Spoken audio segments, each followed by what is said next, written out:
안녕하세요. 나가사키에서 하루입니다. 정말 오랜만에 촬영을 하게 되었습니다. 여기는 저는 지금 차 안에 있는데, 네, 운젠이라는 곳에 이제 휴양차, 온천 호텔에 갔다가 돌아오는 길이고요.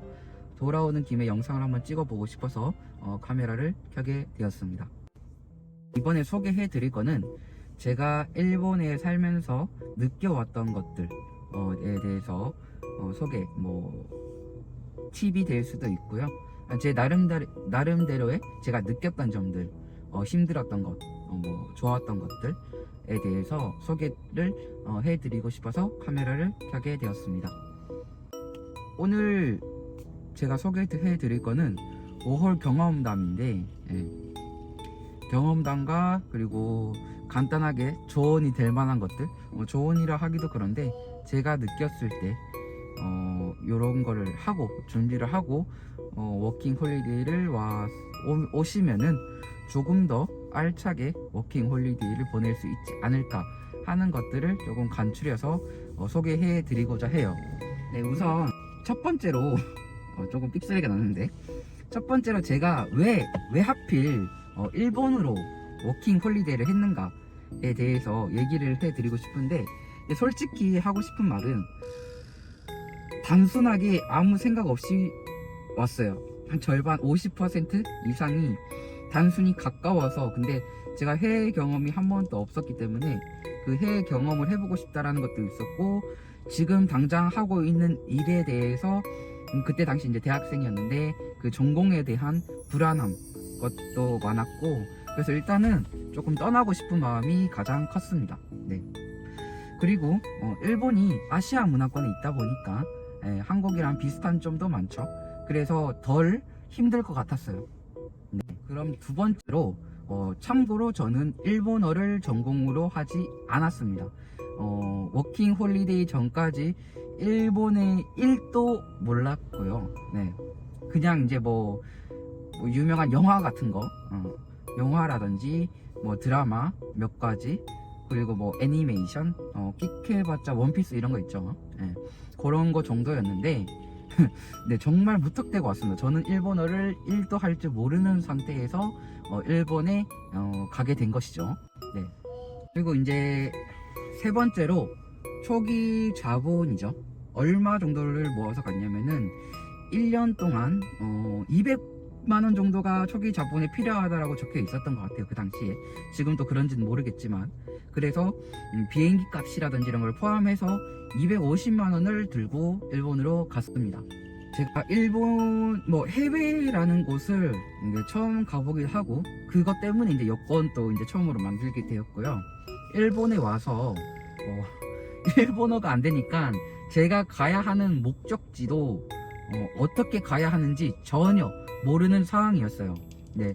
분명히 가기 전에 사전 조사도 했는데, 이게 실질적으로 제가 거기에 가서 이렇게 말이 통하는 것도 아니고, 이 많은 열차 중에 어떤 지하철을 타야 될지 아니면 열차를 타야 되는지 또 아예 모르는 상황이었어요. 뭐가 열차고 뭐가 지하철이고 모를 정도로, 그건 오반가? 무튼 정말 아무것도 몰랐어요. 어느 정도면은 제가 일단은 영무원이죠. 영무원한테 그 인포메이션 센터가 있어가지고 그 인포메이션 센터에 들어가서, 그 당시 제가 가고 싶었던 목적지가 오사카에 있는 텐노지라는 곳이었어요. 텐노지에서 환승을 해야 돼서 텐노지를 가고 싶다고 얘기를 합니다. 예, 텐노지라고만 얘기했습니다. 네, 그러니까 이제 영무원이 뭐라고 막 얘기를 했어요. 하지만 저는 알아들을 수가 없습니다. 근데 느낌이 아시죠? 요거를 타면 갈 거야 라는 느낌을 계속 어필을 하고 있는 거예요. 그럼 제가 텐너지라고 하면은 상대방이 yes 라고 하고, 약간 그런 식으로 해서 어찌저찌 텐노지까지 갈 수 있었고, 텐노지에서 또 어찌저찌 환승해서 제 목적지인 숙소까지 갈 수 있었습니다. 그리고 제가 일주일인가 2주일 후에 알게 되었는데, 제일 비싼 JR인가? 하루카스, 일본의 신칸센이라고 있죠. KTX 같은 특급 열차를 타고 왔더라고요. 어쩐지 엄청나게 비쌌습니다. 그 다음에 이제 먼저 숙소를 먼저 얘기를 해드리자면은 어찌저찌 검색을 해서 나온 것이 외곽에 있는 오사카 외곽 지역에 있는 키레니시라는 곳이었고, 키레니시에 있는 게스트하우스였어요. 거기 보니까 뭐 한국인들도 있었던 것 같고 일본인뿐만 아니라 다양한 국적을 가진 사람들이 다 모여있는 꽤 규모가 있는 100명 정도 되는 규모의 쉐어하우스를 선택해서 갔습니다.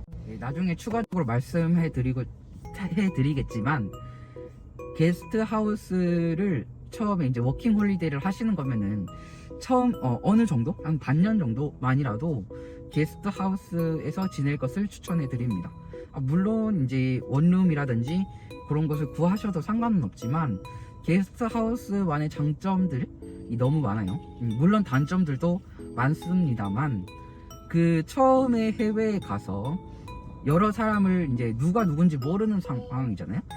처음 대면에서 이제 인사를 하고 친해져야 되고 그거를 밖에서 찾는 것보다는 실질적으로 같이 사는 곳에서 만나는 게 더 쉽기 때문에 저는 게스트하우스를 정말 잘 찾아갔다고 생각합니다.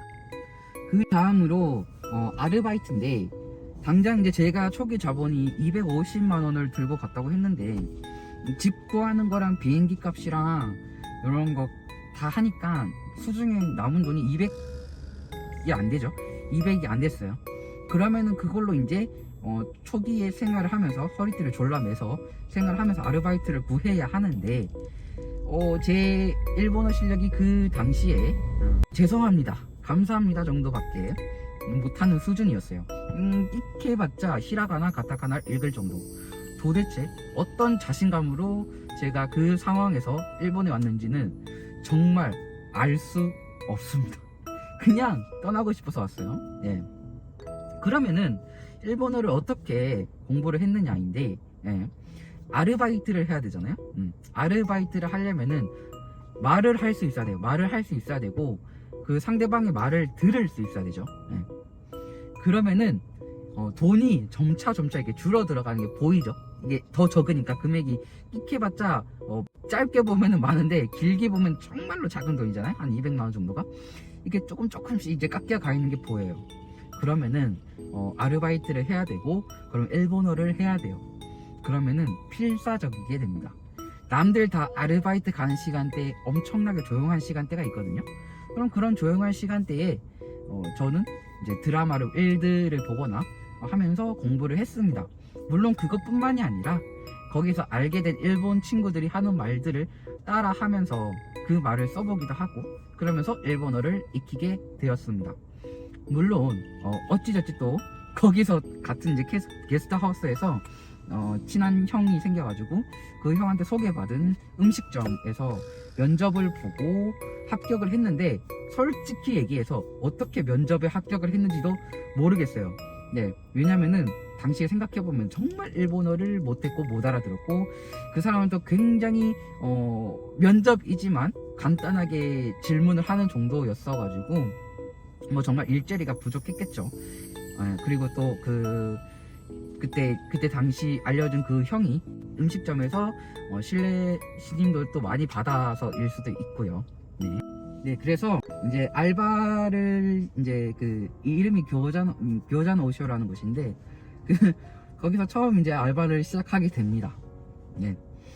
그 다음으로는 힘들었던 점에 대해서 얘기를 해드리고 싶은데, 이게 아르바이트를 구했다고 다 끝나는 게 아니에요. 아르바이트를 하면 여러 가지 상황이 직면하게 되잖아요. 예를 들어서 한참 바쁜 시간대에 제가 있어야 되는 곳에서 처리해줘야 되는 것들을 못하면은 1인분을 못하게 된다면은 다른 사람들이 1.1인분, 뭐 1.2인분, 3인분, 5인분 이렇게 부담을 해서 가야 되죠. 그래서 그 눈치도 정말 많이 보였고요. 필사적인 데에는 물론 돈도 있겠지만은 아르바이트 일을 하기 위해서, 인정을 받기 위해서 정말 노력했습니다. 제가 왜냐면은 얘네들이 제가 일본어를 잘하고 일을 막 잘하면은, 더블로 잘하면은 근무 시간대를 늘려주겠죠. 일을 잘하니까. 근데 제가 그 일본어를 못하니까 시간을 정말 예를 들어서 2시간, 3시간 밖에 넣어주질 않습니다. 일주일 다 들어가는 것도 아니고 일주일에 3일 정도 들어갔는데, 그러면은 여러분 아무리 그때 당시에 시급이 제가 기억이 잘 안 나는데 그 다 모여봤자 50만원 정도 안 됐던 것 같아요. 네. 많이 받아봤자 60만원 밑에였는데, 그러면은 야칭 같은 걸 내면은 남는 돈이 20만원 정도밖에 안 남아요. 한 달 동안. 그럼 20만원으로 제가 뭐 교통비라든지, 아니지, 교통비는 지원해서 나와서 통신비라든지 이런 것들을 다 이제 생활비를 다 내야 되는 상황이었죠. 그러니까 더 절박해서 어느 날 제가 점장한테 근무 시간 좀 늘려주실 수 없느냐, 저 정말 이러다가 파산해서 한국으로 돌아가야 될 수도 있습니다 라고 진지하게 그걸 물어보기 전에도 이제 다른 친구들한테 이렇게 물어볼 건데 어떻게 물어보면 좋은가 이제 조언을 받아서 이렇게 물어봅니다. 하지만 너가 일본어를 잘 못해서 메뉴를 아직 덜 외워서 더 넣어줄 수가 없다 라고 얘기를 하더라고요. 네, 이게 그래서 제가 여러분들한테 추천해드리고 싶은 거는 꼭 오시기 전에 일본어 공부를 하고 오시라, 그 말을 꼭 일본 뭐 워킹 홀리데이든 뭐든 오시기 전에 뭐 일을 해야 되거나 말을 많이 해야 되는 상황이라면은 여기서 배우는 것도 좋지만 기초적인 것들, 기본적인 대화 스킬 같은 것들을 배워 오시는 것을 강력하게 추천해 드립니다. 예, 꼭 가세요, 꼭. 네, 그래서 제가 한 몇 개월 동안 되게 힘들게 살았는데, 정말 어떻게 살았냐면은 음식점에서 일을 하면은 쉬는 시간에 마카나이라고 밥을 주거든요. 그 밥을 왕창 받습니다. 그냥 정말로 많이 받아요. 받아가지고 그걸 먹습니다. 하루에 2끼 정도 먹는다는 생각으로 먹고요. 그리고 이제 집에 돌아와서 이제 움직였으니까 또 배가 고프잖아요. 그러면은 그 마츠야라고 있습니다. 일본에서 그 규동 패스트푸드점 중에서 그 탑에 들어가는 거죠. 탑 5, 뭐 탑 3 같은 꽤 유명한 규동집인데, 마츠야가 그 당시에 나미모리, 그러니까 보통이 290엔인가 280엔인가 그랬고, 오모리 그 곱빼기가 380인가 390엔인가 그랬어요. 그러면은 한 끼에 4,000원 내외로 해결을 볼 수 있다는 거죠, 풍족하게. 그래서 저는 거의 매일 규동을 먹으면서 생활을 했습니다. 이제 그리고 또 힘들었던 게 뭐냐면은 게스트 하우스에서 이제 친해지려고 이제 저한테 다가오는 사람들이 있잖아요. 그런 사람들과 어쨌든 제스처를 취하든 어떻게든 소통은 해요. 소통을 하는데, 예를 들어서 같이 오늘 여기에 같이 놀러 가자 해서 놀러를 갑니다. 놀러를 가는 건 좋아요. 근데 식사를 하겠죠. 밥을 먹어야 되죠, 밥을. 그러면은 음식점들이 마츠야라든지 그런 이제 논외로 치고 보통 음식점들 가격이 500엔, 600엔, 700엔, 뭐 많게는 1000엔 이상으로 가죠. 뭐 라면 한 그릇도 보통 이제 한 600엔 정도 하지 않나? 예. 그러니까 저한테는 그게 너무 부담인 거예요. 저는 친해지고 싶은데 친해지려면 같이 먹어야 돼요. 뭐 사달라고 할 수도 없는 거고, 일본인들은 더군다나 개인주의가 있기 때문에 절대 그거에 대해서 막 말을 할 수도 없는 상황이었고, 근데 좀 그렇잖아요. 제가 돈이 없어서 못 먹어라고 할 수 없는 거잖아요. 그래서 일부러 이제 나는 배가 별로 안 고프니까 요거 너희가 시킨 거에서 추가로 시킬 수 있는 사이드 메뉴를 시킬게, 그걸 먹을게 해서 먹었던 기억이 있어요. 정말로 이게 사람이 이렇게 살아가야 되나, 정말 그 자괴감도 많이 들었고, 어쩌다 한번 이제 타베오다이라고 그 뷔페죠? 바이킹을 가게 되면은 그때는 그냥 뭐 미친듯이 먹습니다. 그냥 이게 내가 내일 또 먹을 수 있을까? 라는 생각을 해봐도 아니야, 나는 이 음식을 내일 못 먹을 수도 있잖아. 그러니까 오늘 왕창 먹어야 돼 라는 마음가짐으로 정말 살고자 먹었고 살고자 일본어를 습득했습니다.